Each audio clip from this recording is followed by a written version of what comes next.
Video हम लोग bond order complete करेंगे पूरी तरीके से एंड ट्रिक्स बताऊंगा जिसमें डायरेक्टली तुम आंसर कैसे वहां पर हिट करना है तुम्हें डायरेक्टली वहां पर कर पाओगे। नो स्टार्ट करते हैं। सबसे पहले बॉन्ड ऑर्डर में एक्जैक्टली क्वेश्चन आ सकता है जो कि तो है stability of a molecule and bond order पे किस तरीके का है and diamagnetic and paramagnetic nature उसका पूछा जाए। सो सबसे पहली चीज जो कि होता है एक्जैक्टली तुम्हारे पास मॉलिक्यूल गिवन होगा that is NO plus NO whatever the can be a molecule.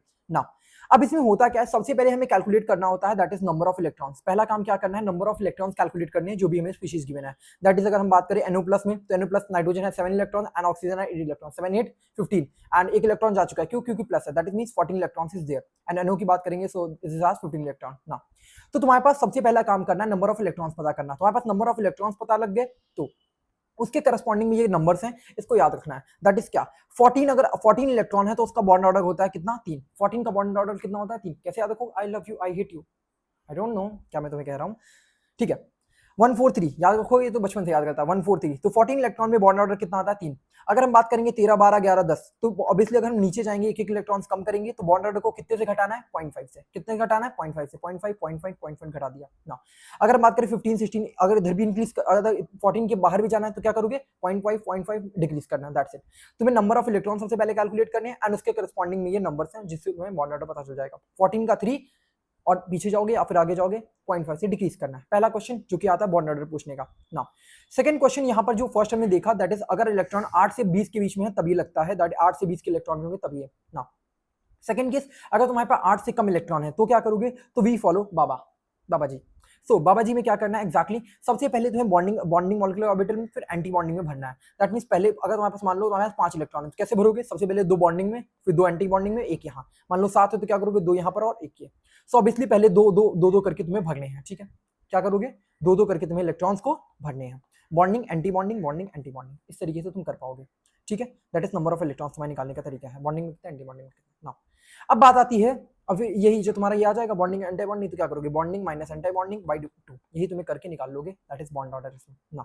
अब बात करते हैं मैग्नेटिक नेचर चेक करना, तो क्या करोगे, अगर तुम्हें पर मैग्नेटिक नेचर चेक करना है, अगर ऑड नंबर ऑफ इलेक्ट्रॉन्स आ रहे हैं, क्या आ रहे हैं, अगर odd number of electron present है किसी स्पीशीज में, ऑड नंबर ऑफ इलेक्ट्रॉन, जैसे अगर बात करें NO प्लस में क्या है, NO प्लस में कितने हैं तुम्हारे पास, 14 electron, that is even number है।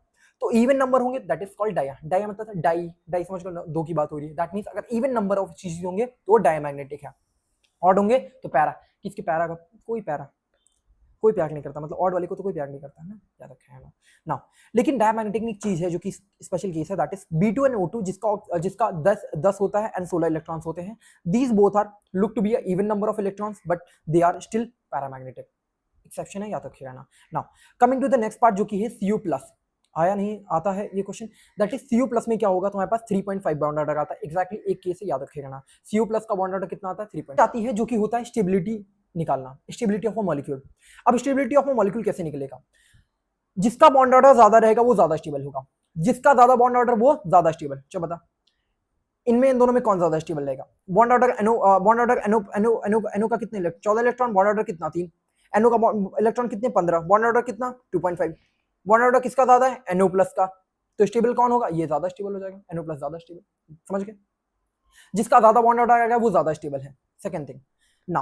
अब बात आते हैं, अगर मान ले बॉन्ड ऑर्डर सेम आ जाए, लेट्स से ये दोनों एग्जांपल है। चलो इसमें कितने आए, इसमें कितने इलेक्ट्रॉन है, 3 इलेक्ट्रॉन, इसमें कितने इलेक्ट्रॉन है, 5 इलेक्ट्रॉन। तो बाबा बनाओ, क्या आ जाएगा, बाबा, चलो बाबा बना दिया, तो हमने क्या आ जाएगा, बाबा 2 1, तो बॉन्ड ऑर्डर कितना आ जाएगा, 2 - 1/2 दैट इज 1/2।